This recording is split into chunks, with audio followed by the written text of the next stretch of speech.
Gujarat's #1 engineering university, Sankalchand Patel University, 9642706257.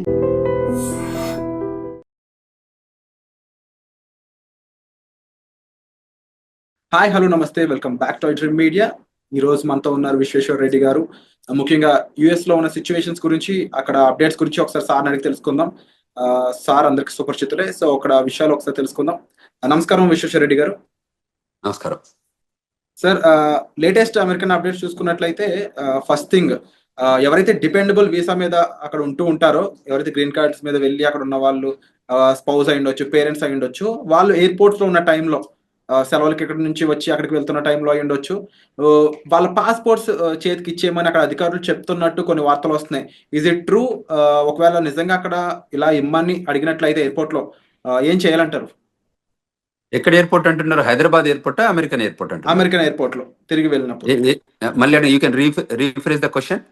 So ఎవరైతే dependable visa మీద అమెరికాలో ఉంటున్నారో, గ్రీన్ కార్డ్ హోల్డర్, వాళ్ళ స్పౌస్ అయి ఉండొచ్చు, అంటే వాళ్ళ భార్య అయి ఉండొచ్చు, అంటే వాళ్ళ పేరెంట్స్ అయి ఉండొచ్చు, వాళ్ళు ఇండియాకి సెలవుల కోసం వస్తున్నా, వేరే వర్క్ మీద వస్తున్నా సరే, వాళ్ళు అక్కడ ఫ్లైట్ ఎక్కే ముందు అక్కడ ఎయిర్పోర్ట్లోకి ఎంటర్ అయినప్పుడు వాళ్ళ పాస్పోర్ట్స్ తీసుకొని వాళ్ళని హోల్డ్లో పెట్టడం, వాళ్ళకి కొన్ని ఆంక్షలు విధించడం జరుగుతున్నాయి అని చెప్పేసి వార్తలు వస్తున్నాయి. Is it true? లేదు లేదు, కరెక్ట్ కాదు. అంటే రిటర్న్ లో ఇండియాకి వస్తున్నప్పుడు కదా ఇది. ఇండియాకి వచ్చేటప్పుడు ఏం అడగరు. ఇండియాకి వచ్చేటప్పుడు అది బికాజ్ అది హోమ్ కంట్రీ డిపార్చర్ కిందకి వస్తుంది. సో ఇండియన్ పాస్పోర్ట్ హోల్డర్స్ ఇండియాకి వెళ్ళాలనుకున్నప్పుడు ఎప్పుడైనా వెళ్ళొచ్చు. అక్కడ అమెరికాకి జీరో ఆబ్జెక్షన్ ఉంటుంది. అప్పుడు ఇండియా లోపలికి రావటప్పుడు ఇండియా వెరిఫై చేసుకుంటుంది వీళ్ళకి ప్రాపర్ పాస్పోర్ట్ ఉందా లేదా, వీళ్ళకి ప్రాపర్ ఇండియాకి వచ్చే ఎలిజిబిలిటీ డాక్యుమెంట్స్ ఉన్నాయి. అంటే ఎప్పుడైనా ఇమిగ్రేషన్ లాలో ఎలా ఉంటుందంటే, ఎవరు ఏ కంట్రీకి వెళ్తున్నారో ఆ కంట్రీ డాక్యుమెంట్స్ చూస్తారు తప్ప హోమ్ కంట్రీకి, అంటే where we born, birth place లో ఉన్న మనకి ఏదైతే పాస్పోర్ట్ ఉంటుందో వాళ్ళు ఎప్పుడు కూడా హోమ్ కంట్రీ వెరిఫికేషన్ ఉండదు. ఓకే. ఇన్ కేస్ ఇండియా నుంచి అమెరికా వస్తున్నప్పుడు అమెరికాలో అక్కడ దిగుతారు కదా, అప్పుడు పరిస్థితి ఏంటి? అప్పుడు ఏంటంటే, అప్పుడు అమెరికా అంటే అసలు యాక్చువల్ గా ఇండియాలో హైదరాబాద్ లోనే ఎయిర్పోర్ట్ లో మనం టికెట్ తీసుకునే ముందు ఏం చేస్తుంటారంటే, వాళ్ళు టిపికల్ గా మనకి ఎందుకు వెళ్తున్నారు అడుగుతారు. అంటే నేను వర్క్ చేస్తున్నాను అనుకోండి, వర్క్ వీసా చూపించమంటారు. నేను ఆమె పర్మనెంట్ రెసిడెంట్ అంటే గ్రీన్ కార్డ్ చూపించమంటారు. ఆమె సిటిజన్ అంటే వాళ్ళు యుఎస్ పాస్పోర్ట్ అడుగుతారు. అంటే టిపికల్ గా మనకి బోర్డింగ్ పాస్ ఇచ్చే ముందే ఈ 3 వెరిఫికేషన్ చేసుకుంటారు వాళ్ళు. అంటే whether you are rightfully you are going to that foreign land అని వెరిఫై చేసుకున్నాకే మనకు బోర్డింగ్ పాస్లు ఇస్తారు. Otherwise they don't issue the boarding passes. అంటే ఇక్కడ ఇంకొక విషయం నేను అబ్జర్వ్ చేస్తుంది అంటే, నేను అక్కడ వచ్చిన వార్తలు చదివినప్పుడు కొన్ని వెబ్సైట్స్ లో అవి వాళ్ళ భర్తకి ఎంతకాలంగా వాళ్ళు దూరంగా ఉన్నారు, ఇమీడియట్ గా పెళ్లి అయితే ఎంతకాలం దూరం ఉన్నారు, వాళ్ళ మధ్యలో బాండింగ్ ఎలా ఉంది, ఇవి కూడా చెక్ చేస్తున్నారు అని, అవి గాసిప్స్ కింద చూడాలి లేదా ఇందులో కూడా నిజంగా ఉంది? అంటే ఇందులో 2 types of we can look at it. అంటే కేస్ టు కేస్ వ్యారీ అవుతుంది. వాళ్ళ దగ్గర ఏంటంటే, ఎప్పుడైతే పోర్ట్ ఆఫ్ ఎంట్రీలో మన దగ్గర బోర్డింగ్ పాస్ తీసుకున్నాక వాళ్ళకి ఏం చేస్తారంటే, మన ఇమిగ్రేషన్ అయ్యాక మన ఫ్లైట్ అంటే ఏ రూపకంగా వస్తుంది అమెరికాకి అనేది, whether it's coming from Dubai, Qatar, what ever country, London ఎక్కడి నుంచి వస్తుందో, వచ్చే ముందు ఏం చేస్తారంటే, వన్స్ ద పొజిషన్ క్లోజ్డ్ అయిన తర్వాత ఈ డేటా అంతా యుఎస్ పంపిస్తారు. యుఎస్ పంపించాక ఆ డేటా అంతా వాళ్ళకి బ్యాక్గ్రౌండ్ చెక్ ఎఫ్బిఐకి వెళ్ళిపోయి మళ్ళీ వీళ్ళ దగ్గరకు వస్తుంది, ఏది సిబిపి ఆఫీస్కి వస్తుంది. వచ్చిన దగ్గర వెరిఫై చేసుకుంటారు వీళ్ళు ఎక్కడి నుంచి వస్తున్నారు, వీళ్ళ బ్యాక్గ్రౌండ్ ఏంటి, వీళ్ళది ఎనీ ఇష్యూస్ ఉన్నాయా, అంటే ఇమిగ్రేషన్ ఇష్యూస్ ఉన్నాయా. In case if there is an immigration issues, వాళ్ళు ఏం చేస్తారంటే పిలిచి అక్కడ పోర్ట్ ఆఫ్ ఎంట్రీలోనే జనరల్ ఇన్స్పెక్షన్ చేయొచ్చు, రిగరస్ ఇన్స్పెక్షన్ చేయొచ్చు, సెకండరీ ఇన్స్పెక్షన్ చేయొచ్చు.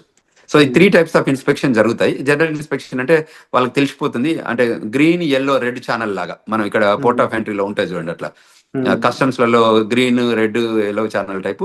ఇది కూడా టిపికల్ గా ఎలా ఉంటుందంటే, వాళ్ళకి if they have background, very good background ఉంటే లోపలికి స్మూత్ గానే అడుగుతారు, కపుల్ ఆఫ్ క్వశ్చన్స్ అడిగి రాణిస్తారు.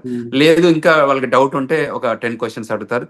ఇంకా బాగా డౌట్ ఉంటే ఏం చేస్తారంటే, వాళ్ళ ఫోల్డర్, ప్యాకెట్, పాస్పోర్ట్ అన్ని తీసుకొని సెకండరీ ఇన్స్పెక్షన్ అని ఒక పక్క రూమ్ తీసుకెళ్తారు.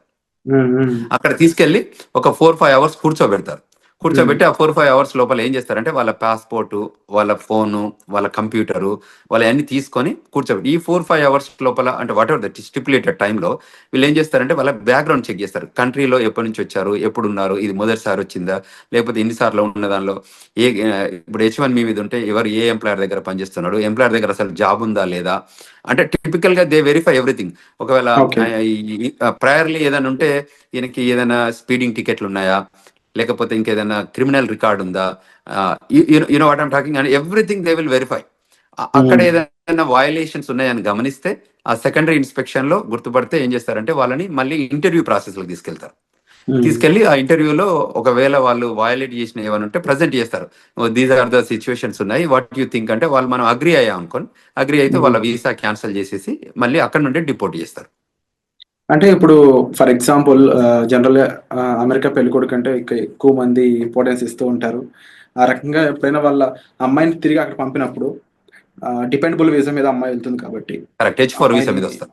కానీ ఆ అమ్మాయి బాగా చదువుకున్న అమ్మాయి అనుకోవచ్చు, ఎంటెక్ పర్సన్ అయి ఉండొచ్చు. ఇన్ కేస్ ఆవిడ నేను ఇక్కడ కూడా జాబ్ చేస్తాను ఏమన్నా పొరపాటు అక్కడ రివీల్ చేసి ఉంటే అప్పుడు సిచ్యువేషన్ ఎలా ఉంటుంది? ఆ పాసిబిలిటీ, అదే ఆ ఇంటర్వ్యూయింగ్ ప్రాసెస్ అని ఇంతకుముందు చెప్పాను కదా. సో యూజువల్ గా మనం ఏం చేస్తామో H4 మీద ఉంటే తక్కువ క్వశ్చన్స్ అడుగుతారు, ఎందుకంటే దే ఆర్ నాట్ ప్రైమరీ.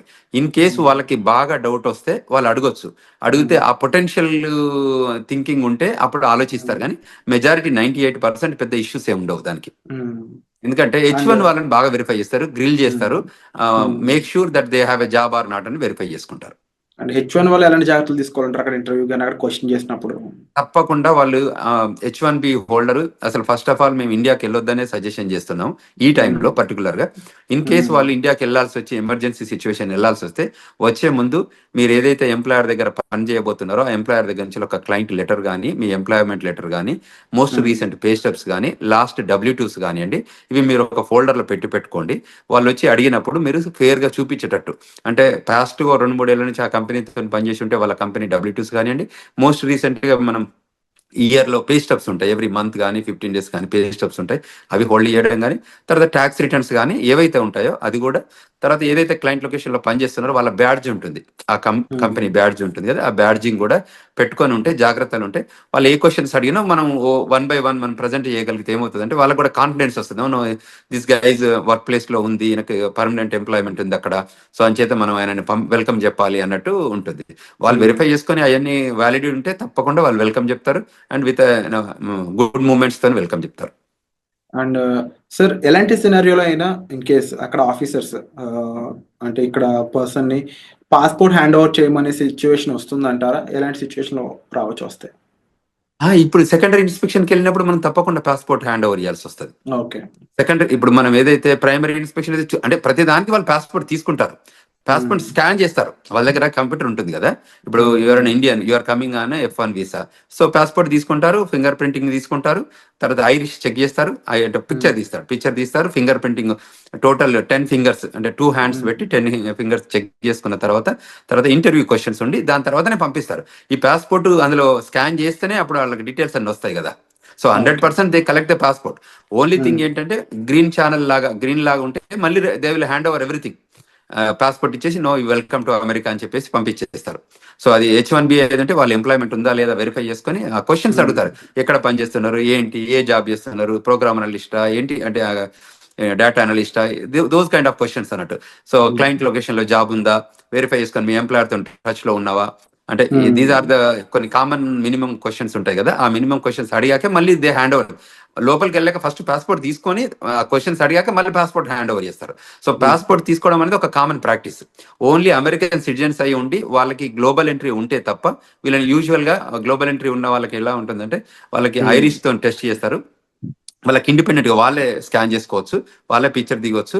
ఇప్పుడు యాప్ కూడా వచ్చింది, గ్లోబల్ ఎంట్రీ యాప్. సో అందులోనే వాళ్ళు ఫోటోలు తీసుకొని సబ్మిట్ చేస్తారు, ఆఫీసర్ CBP ఆఫీసర్ వెరిఫై చేసుకొని ఎవ్రీథింగ్ గుడ్ ఉందంటే వాళ్ళ ఈవెన్ పాస్పోర్ట్ కూడా అడగరు, యూ కెన్ గో అని చెప్పేస్తారు. ఎందుకంటే వాళ్ళకి బ్యాక్గ్రౌండ్ చెక్లు, వ్యాలిడేషన్ అంతా జరుగుతుంది కాబట్టి.